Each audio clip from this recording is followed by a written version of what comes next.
Halo rekan-rekan, kita bertemu kembali di channel YouTube saya, Januari Sihotang. Sebuah channel YouTube yang fokus di bidang ilmu hukum, dunia kampus, dan juga dunia literasi. Setelah di video-video sebelumnya, kita sudah membahas mengenai sejarah daripada konstitusi dan poin-poin penting yang ada di dalam Undang-Undang Dasar 1945. Maka kemudian, pada video ini kita akan membahas soal-soal yang terkait dengan tes wawasan kebangsaan khususnya di Undang-Undang Dasar 1945. Kita mulai dari yang pertama. Ini soal yang pertama ya. Undang-Undang Dasar 1945 mempunyai beberapa fungsi untuk negara. Sebagai hukum tertinggi, Undang-Undang Dasar 1945 berfungsi sebagai. Nah, untuk menjawab soal ini maka ada frasa yang harus Anda tandai, yaitu sebagai hukum tertinggi. Nah, di Indonesia ya dan di berbagai negara di dunia yang namanya hukum itu memiliki hierarki, memiliki tingkatan mulai dari yang paling rendah sampai yang paling tinggi. Dalam sistem hukum yang namanya peraturan atau hukum yang lebih rendah itu tidak boleh bertentangan dengan hukum yang di atasnya. Artinya di sini bahwa Undang-Undang Dasar 1945 dikatakan sebagai hukum yang tertinggi. Otomatis kalau dia sebagai hukum yang tertinggi, maka Undang-Undang Dasar 1945 harus menjadi patokan, harus menjadi acuan, atau tidak boleh disimpangi oleh hukum yang ada di bawahnya. Nah, dari sini kita lihat, mengikat seluruh warga negara. Ya benar, ya. Benar juga bahwa Undang-Undang Dasar itu mengikat seluruh warga negara. Tapi apakah ini jawabannya? Kita lihat dulu. B. Sebagai acuan dan alat untuk mengontrol seluruh norma dan peraturan yang berlaku. Karena di atas tadi frasa yang kita pegang adalah hukum tertinggi. Kalau dia sebagai hukum tertinggi, maka dia adalah sebagai acuan ataupun alat untuk mengontrol peraturan atau norma yang berlaku. Maka jawabannya adalah B. Sekarang kita lanjut soal nomor 2. Penetapan pertama kali Undang-Undang Dasar 1945 dinyatakan sebagai hukum dasar yang sah dan berlaku di Indonesia dilakukan oleh A. BPUPKI. Ini salah ya, karena yang membahas itu adalah BPUPKI. Tapi yang menetapkan itu bukan BPUPKI. Tetapi yang menetapkan itu adalah C. PPKI atau Dokuritsu Jumbi Inkai. Jadi saya ulangi lagi, yang membahas adalah BPUPKI dan yang menetapkan adalah PPKI. Kita masuk nomor 3. Undang-Undang Dasar 1945 secara resmi dinyatakan sah digunakan sebagai dasar negara Indonesia pada tanggal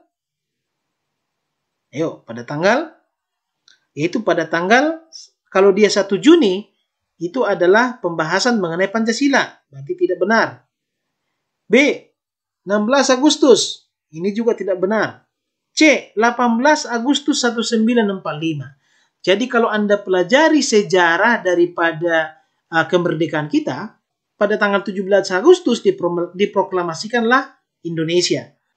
Lalu 1 hari kemudian disahkanlah Undang-Undang Dasar 1945 sebagai hukum dasar yang berlaku di Indonesia, yaitu pada tanggal 18 Agustus 1945. Jadi jawabannya adalah C.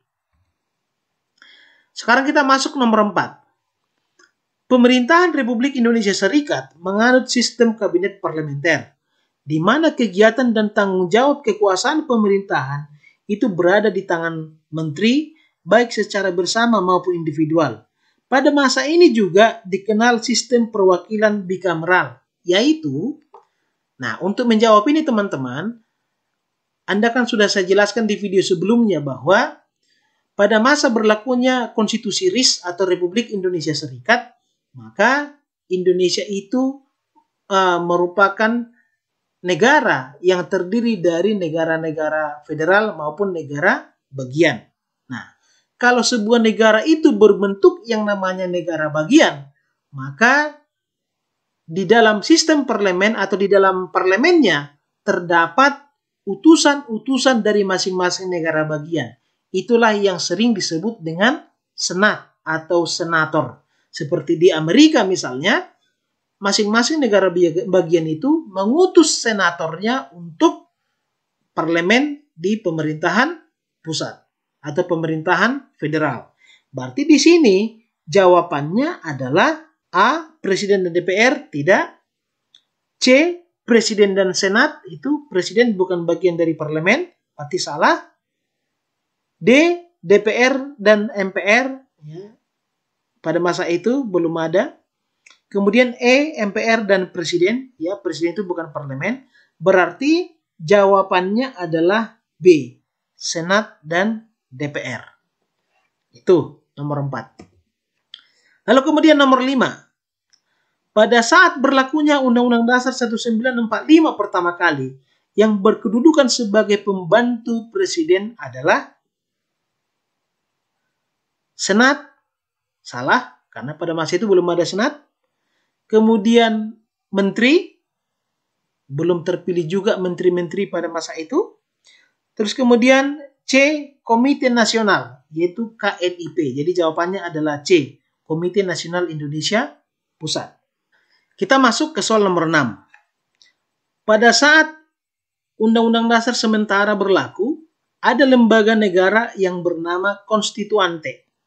Tugas konstituante adalah, jadi konstituante, jadi dari namanya aja konstituan berarti konstitusi. Tentu konstitusi sama dengan Undang-Undang Dasar. Berarti konstituante adalah lembaga yang ditugasi untuk membentuk Undang-Undang Dasar. Jadi jawabannya adalah C. Membuat konstitusi. Nomor 7. Presiden mempunyai satu kewenangan pada saat keadaan memaksa. Peraturan perundang-undangan yang dikeluarkan presiden dalam keadaan memaksa adalah, untuk menjawab ini, Anda bisa baca di dalam pasal 22 Undang-Undang Dasar 1945 bahwa dalam ihwal kegentingan yang memaksa, presiden dapat membentuk peraturan pemerintah pengganti undang-undang atau sering disebut dengan Perpu. Itu adalah D. Jadi perlu Anda ketahui bahwa dalam keadaan normal, presiden itu kan bersama dengan DPR membentuk undang-undang. Tapi kalau dalam keadaan yang memaksa, kalau dikatakan memaksa kan berarti situasinya tidak normal. Ya, sebuah peraturan itu dibutuhkan dengan cepat. Misalnya pada masa awal corona kemarin diterbitkan Perpu nomor 1 tahun 2020 yang mengatur mengenai sistem keuangan negara.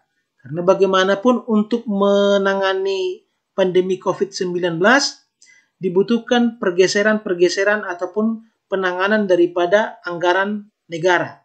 Nah, untuk itu makanya kemudian harus dibentuk peraturan yang bersifat memaksa. Tentu adalah Perpu.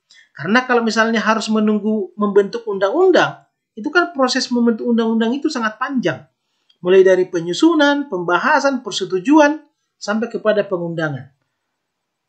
Kalau misalnya harus menunggu membentuk undang-undang, maka permasalahan yang mau dihadapi sudah semakin besar. Oleh karena itu, untuk memberikan payung hukum penanganan keadaan-keadaan yang memaksa, maka bisa dibentuk yang namanya Perpu. Nanti Perpu ini di masa sidang, kalau misalnya DPR dan Presiden sudah bisa bersidang secara normal, maka akan diajukan ke DPR pada masa sidang berikutnya. Ini Anda baca di dalam pasal 22. Nomor 8. Pemilihan umum harus dilakukan secara langsung, umum, bebas, rahasia, jujur, dan adil. Diatur di dalam pasal, jawabannya adalah pasal 22E. Jadi pasal 22 itu adalah pasal-pasal yang terkait dengan demokrasi. Ya, misalnya di sana Anda baca mengenai proses pembentukan undang-undang di dalam pasal 22 ya. Dan pasal 22A, 22B itu mengatur mengenai DPR. Lalu kemudian di dalam pasal 22C dan pasal 22D itu mengatur mengenai Dewan Perwakilan Daerah. Dan di pasal 22E itu mengatur mengenai pemilihan umum. Jadi ingat aja kalau pasal 22 itu terkait dengan demokrasi. Nomor 9, cara atau mekanisme perubahan Undang-Undang Dasar 1945 diatur di dalam pasal 37 Undang-Undang Dasar 1945. Nomor 10, lembaga yang berwenang menguji peraturan perundang-undangan di bawah undang-undang terhadap undang-undang adalah, nah di sini saya katakan di video sebelumnya bahwa Anda harus hati-hati membedakan kewenangan Mahkamah Agung dan Mahkamah Konstitusi di dalam menguji peraturan perundang-undangan. Kalau dia Mahkamah Agung, maka dia menguji peraturan yang ada di bawah undang-undang terhadap undang-undang. Jadi acuannya adalah undang-undang. Berbeda dengan Mahkamah Konstitusi. Kalau Mahkamah Konstitusi itu menguji undang-undang terhadap undang-undang dasar. Di sini berbeda, acuannya adalah undang-undang dasar. Kalau di Mahkamah Agung tadi acuannya adalah undang-undang. Berarti dalam soal ini yang menguji peraturan perundang-undangan di bawah undang-undang terhadap undang-undang adalah Mahkamah Agung. Kita masuk ke nomor 11. Berikut ini adalah ketentuan yang benar menurut Undang-Undang Dasar 1945 setelah perubahan. Kecuali. Jadi karena ada kata kecuali berarti kita cari yang salah. A. Masa jabatan presiden maksimal 2 periode. Benar ya? Karena memang salah satu bedanya antara sebelum dan sesudah perubahan adalah mengenai pembatasan masa jabatan presiden. Kemudian yang B. DPD dipilih dalam jumlah yang sama untuk setiap provinsi. Betul. Karena di Indonesia jumlah anggota DPD itu adalah 4 orang per provinsi. Tidak masalah kalau provinsinya itu provinsi yang banyak penduduknya atau provinsi yang sedikit penduduknya. Kemudian C, presiden adalah orang nomor 1 di Indonesia sehingga kedudukannya adalah yang tertinggi di antara lembaga-lembaga negara seperti MPR, DPR, dan DPD. Nah, apa sih yang membedakan antara Undang-Undang Dasar 1945 sebelum dan sesudah perubahan? Salah satunya adalah dihapuskannya istilah lembaga tertinggi negara. Kalau sebelum perubahan ada MPR yang menjadi lembaga tertinggi negara, maka setelah perubahan tidak ada lagi MPR, DPR, Presiden, DPD. Itu sama kedudukannya, yaitu sebagai lembaga negara. Berarti pernyataan C itu adalah sesuatu yang salah. Makanya jawabannya adalah C. Nomor 12. Pemilihan umum dilakukan untuk memilih kecuali. Nah, ini yang harus Anda hati-hati ya. Di video sebelumnya sudah saya katakan bahwa pemilu yang diatur dalam pasal 22E itu memilih 4 hal. Yang pertama, memilih presiden dan wakil presiden. Kedua, memilih anggota DPR. Ketiga, memilih anggota DPD. Dan yang keempat adalah memilih anggota DPRD. Berarti yang tidak termasuk di dalam pemilu adalah memilih kepala daerah. Karena dasar konstitusional pemilihan kepala daerah bukan di pasal 22E. Bukan di bagian pemilu. Tetapi di bagian pemerintahan daerah. Yaitu pasal 18. Oke. Kita lanjut nomor 13. Jika peraturan pemerintah pengganti undang-undang tidak mendapat persetujuan DPR dalam persidangan berikut, maka A. Harus dicabut. B. Langsung sah. C. Wajib diundangkan. D. Ditulis dalam lembaran negara. E. Diajukan lagi pada masa selanjutnya. Nah, kembali flashback lagi bahwa peraturan pemerintah pengganti undang-undang atau Perpu itu dibuat dalam keadaan yang memaksa. Makanya kemudian Perpu itu hanya dibuat oleh presiden. Cuma kemudian untuk mengobjektivisasi Perpu yang dibuat oleh presiden itu, maka harus diajukan lagi ke DPR pada masa sidang berikutnya. Ketika diajukan ke DPR, maka jawaban DPR ada dua. Bisa saja menolak, bisa saja menerima. Kalau DPR menerima Perpu yang dibuat oleh Presiden, maka tentu Perpu berubah menjadi undang-undang. Tapi kalau Perpu tersebut ditolak oleh DPR, maka Perpu itu harus dicabut atau tidak berlaku lagi. Berarti jawabannya adalah A.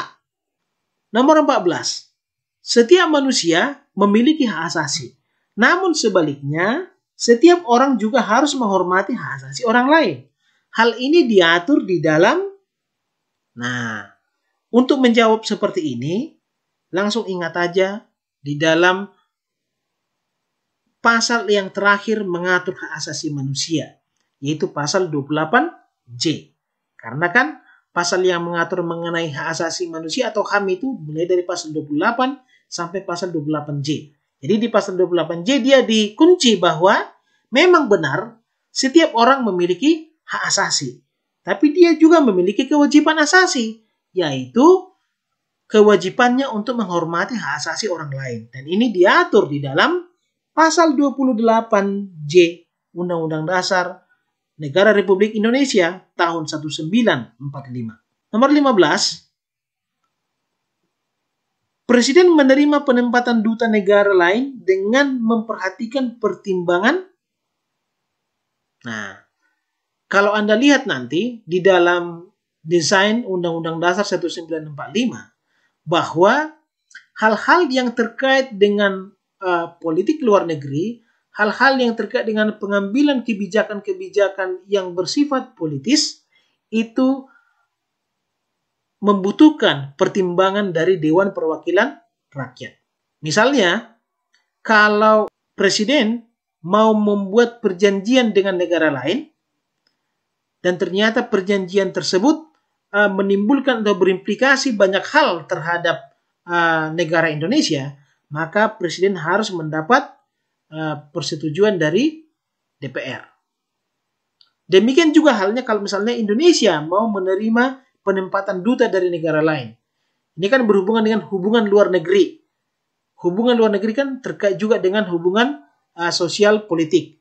Nah, kalau seperti ini dia, maka pertimbangannya itu adalah ke DPR.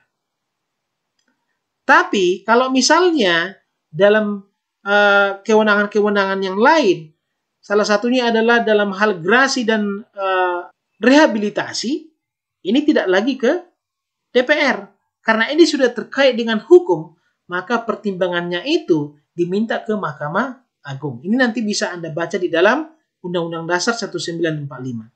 Oke, saya rasa demikian video saya tentang pembahasan soal-soal CPNS, khususnya untuk tes wawasan kebangsaan bagian Undang-Undang Dasar 1945. Di video berikutnya, kita akan bertemu kembali dalam topik yang sama, yaitu di wawasan kebangsaan, tetapi dalam subtema yang berbeda. Terima kasih, semoga video ini bermanfaat.